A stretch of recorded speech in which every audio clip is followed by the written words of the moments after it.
Welcome back everyone. आज हम यहाँ पर एक गेट का क्वेश्चन करने वाले हैं।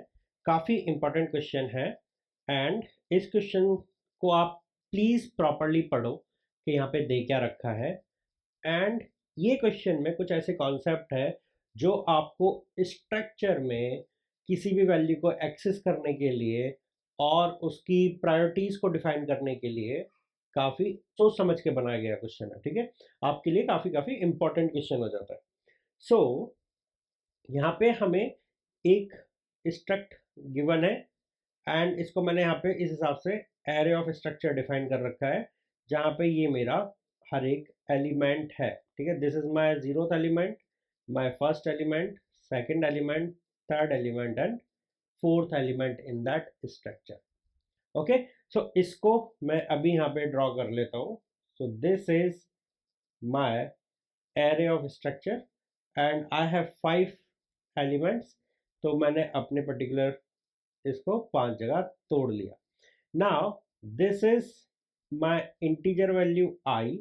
सो इसको मैं ऐसे नहीं लिखता, मैं इस हिसाब से लिखता हूँ कि zeroth index, first, second, third and fourth, इस हिसाब से इंडेक्स है। और ये ith which is integer value and c which is pointer to some string. Okay, now अगर आप इसको देखोगे तो यहाँ पे क्या सेव है, दिस इज 5, 4, 6, 8 एंड 7। यहाँ पे बिकम का एड्रेस, ओके, सो बिकम कहीं पे सेव होगा, उसका एड्रेस मैं यहाँ पे रख लेता हूँ। ओके, बिकम को मैं यहाँ पे सेव करता हूँ 100 पे and over here is become and 100 में यहाँ पे सेव करता हूँ। ये 110 पे मेरा सेकंड चीज सेव है विच इज बेटर, 120 पे जंगल, 130 पे एंसेस्टर एंड 140 पे ब्रदर। ओके, ये मेरे एड्रेसेस हैं, तो यहाँ पे मैंने सारे एड्रेसेस सेव कर दिए। ना दिस, यहाँ पे मैं इसका बेस एड्रेस ना 1000 कंसीडर करूँगा कि ठीक है मेरी कैलकुलेशन थोड़ा आसान हो जाएगी। ओके, ना यहाँ पे क्या कर रखा है, एक इसने पॉइंटर बनाया p जिसमें ये स्ट्रक्चर का बेस एड्रेस जो कि क्या होगा 1000 को लिख रहा होगा। तो p के पास अभी क्या है, p के पास है 1000, करेक्ट। नाउ मुझे स्टेटमेंट दे रखी है p इक्वल्स टू p+1। याद रखो, जब भी मैं एरे के साथ काम करता हूं, दिस मीन्स कि जो भी मेरी स्टेटमेंट है उस स्टेटमेंट के अंदर मैं पूरा एक एरे का जो भी टाइप का वैल्यू है उसको प्लस कर रहा हूँ। तो ओवर हेयर जो 1000 था, जो कि बेसिकली इसको पॉइंट कर रहा था, अभी जब मैं +1 करूंगा तो नेक्स्ट ऑब्जेक्ट क्या है, यहाँ पे ऑब्जेक्ट ये है पूरा स्ट्रक्चर। अब नेक्स्ट ऑब्जेक्ट को पॉइंट कर रहा होगा विच इज दिस। ठीक है, अभी के लिए मैं मान लेता हूं दिस इज 1010।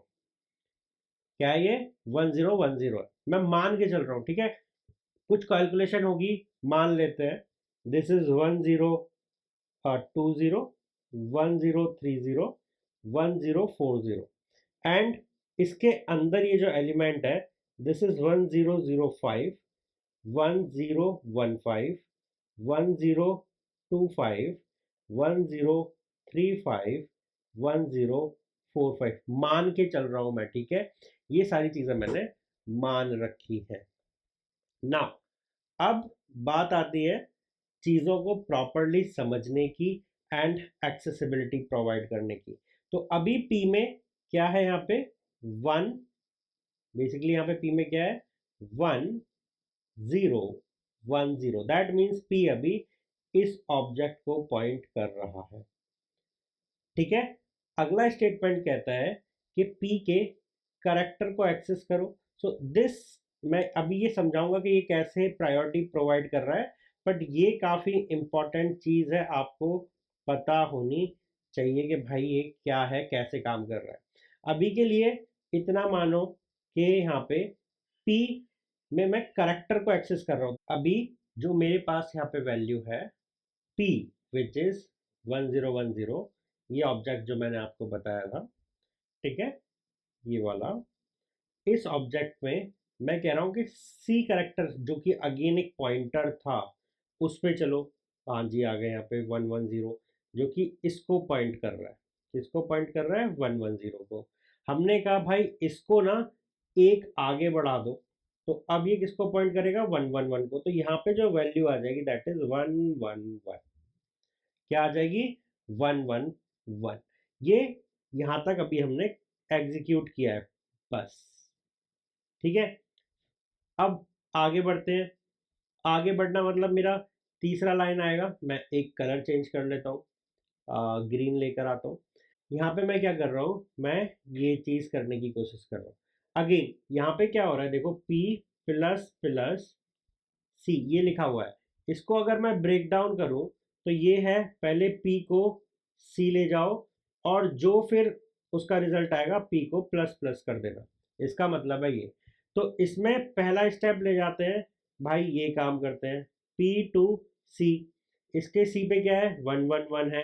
P में क्या था पहले? तो वो देखो 1010 which is nothing but this. उसके C में पॉइंटर में क्या है? 111। तो यहाँ पे पहले हम प्रिंट कर देंगे क्या?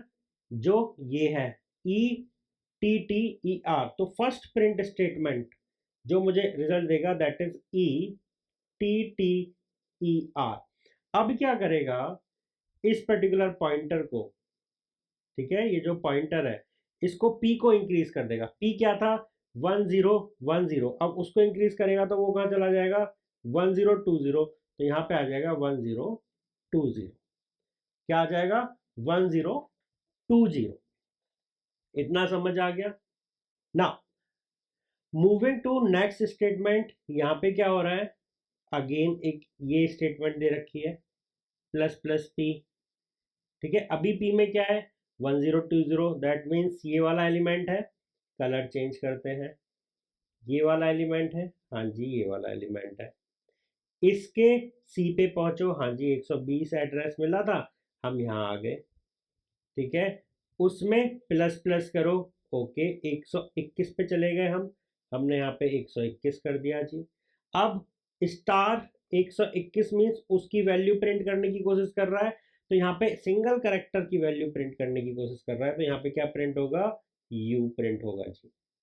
क्या प्रिंट होगा जी? यू प्रिंट होगा, ठीक है। नाउ इतना आपको समझ आ गया वैल्यू कैसे चेंज ऑल्टर कर रही है, कैसे चेंज हो रही है। अभी पी में क्या है? पी में है 1020। अगेन इसी को बात कर रहे हैं हम। उसमें जीरोथ इंडेक्स, कितने इंडेक्स है यहाँ पे? 2 इंडेक्स है इस ऑब्जेक्ट के। पहला इंडेक्स दिस 0 एंड फर्स्ट, ठीक है, एक तरह से ये मानो।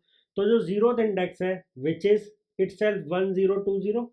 देखो क्या है, P अभी क्या है? 1020 को पॉइंट कर रहा है and P of 0 is itself 1020।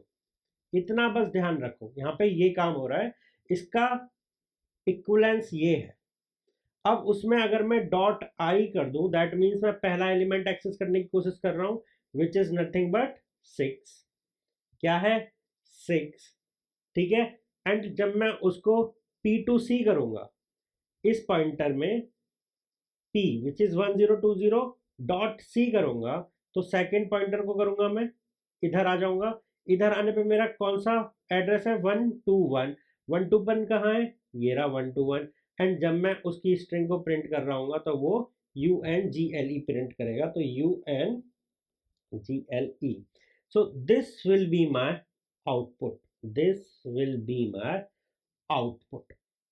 ये इतना कबाड़ जो मैंने यहाँ पे लिख रखा है उसमें मैं स्टेप बाय स्टेप एक एक चीज़ें चला हूँ और उसके बाद मैंने आपको ये आउटपुट दिया है, ठीक है। तो बेसिकली पूरे फाइंडिंग में जो इम्पोर्टेंट था वो था मैंने यहाँ पे कैसे सॉल्व किया, मैंने यहाँ पे कैसे सॉल्व किया, कैसे कैसे मैं एक्सेस कर रहा हूँ चीज़ों को, यहाँ पे क्या हुआ, ठीक है। तो अब मैं कुछ रूल यहाँ पे आपके सामने लिख रहा हूँ, इसको आप नोट बना के याद रखो, इसको भूल मत जाना।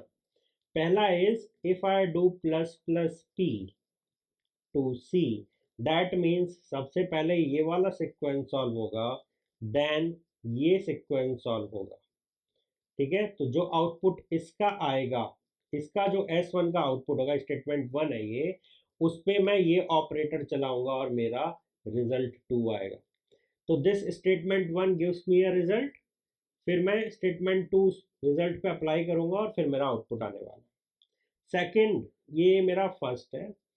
सेकेंड इज व्हाट इफ अगर ये बोल दिया जाए, तो देखो दिस इज माय ब्रैकेट है, तो स्टेटमेंट 1 ये है, इससे एक रिजल्ट निकल कर आएगा, उस रिजल्ट पे मैं एक्सेस कर रहा हूँ ये वाली की, तो ये मुझे रिजल्ट 2 देगा, एंड ये फिर मेरा स्टेटमेंट 2 बन जाएगा। क्या बन जाएगा? Statement 2।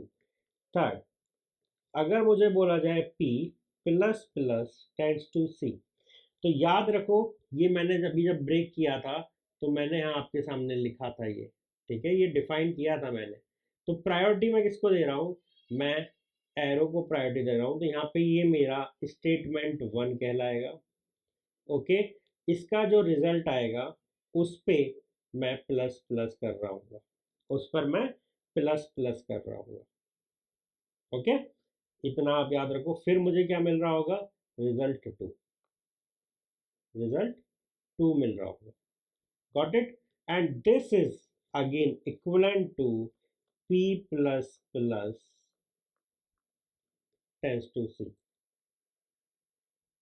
P plus plus ten to C। ऐसा मैं क्यों बोल रहा हूँ? देखो यहाँ पर भी ये चीज जो है वो जब आप इस P की वैल्यू को यूज कर लोगे ना, उसके बाद में आप प्लस प्लस करने वाले, उसके बाद में आप प्लस प्लस करने वाले। ठीक है, देखो प्री एंड पोस्ट का मतलब पता होगा, राइट? अगर मैं ये पहले लिख देता हूँ, दैट मीन्स मैं P की वैल्यू में पहले ये काम करूंगा फिर उसको यूज करूंगा, एंड अगर मैं ये लिख देता हूँ दैट मीन्स मैं पहले यूज करूंगा एंड फिर P को इंक्रीज करूंगा। ठीक है, तो प्रायोरिटी यहाँ पे ऐसे डिफाइंड रहती है, प्रायोरिटी यहाँ पे इस हिसाब से डिफाइंड रहती है। तो ये अगर आपको कॉन्सेप्ट पता है, ये 5 रूल मैंने लिख दिए, ठीक है, 4th ही एंड 5th ही, जिनको ये प्लस प्लस के रूल नहीं बताते, ये आप भूलना मत यार, काफ़ी इंपॉर्टेंट रूल है। अगर आप भूल जाओगे तो बहुत कुछ मिस कर दोगे। ये देख रहे हो कितना कॉम्प्लेक्स क्वेश्चन था, ये आई गेस गेट 2006-7 के आसपास का क्वेश्चन है, एंड 2 मार्क्स में आया।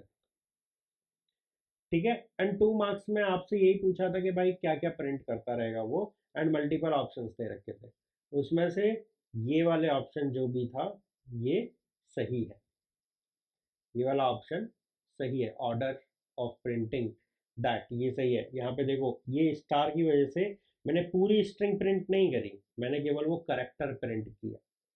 ठीक है, because at that moment of time star tells me इस एड्रेस पे जो है केवल वो लेकर आ भाई, इस एड्रेस पे जो है केवल वो लेकर आ। ठीक है, चलिए मिलते हैं नेक्स्ट वीडियो में, जहां पे हम कुछ और नया टॉपिक पढ़ रहे होंगे। मोस्ट प्रोबेबली हम पॉइंटर्स टू फंक्शन पढ़ेंगे, बट अगर उससे पहले मुझे लगा मुझे 1-2 क्वेश्चन और सॉल्व कराने हैं आपको, तो मैं 1-2 क्वेश्चन और आपके साथ सॉल्व कर रहा होगा। ठीक है, मिलते हैं नेक्स्ट वीडियो में।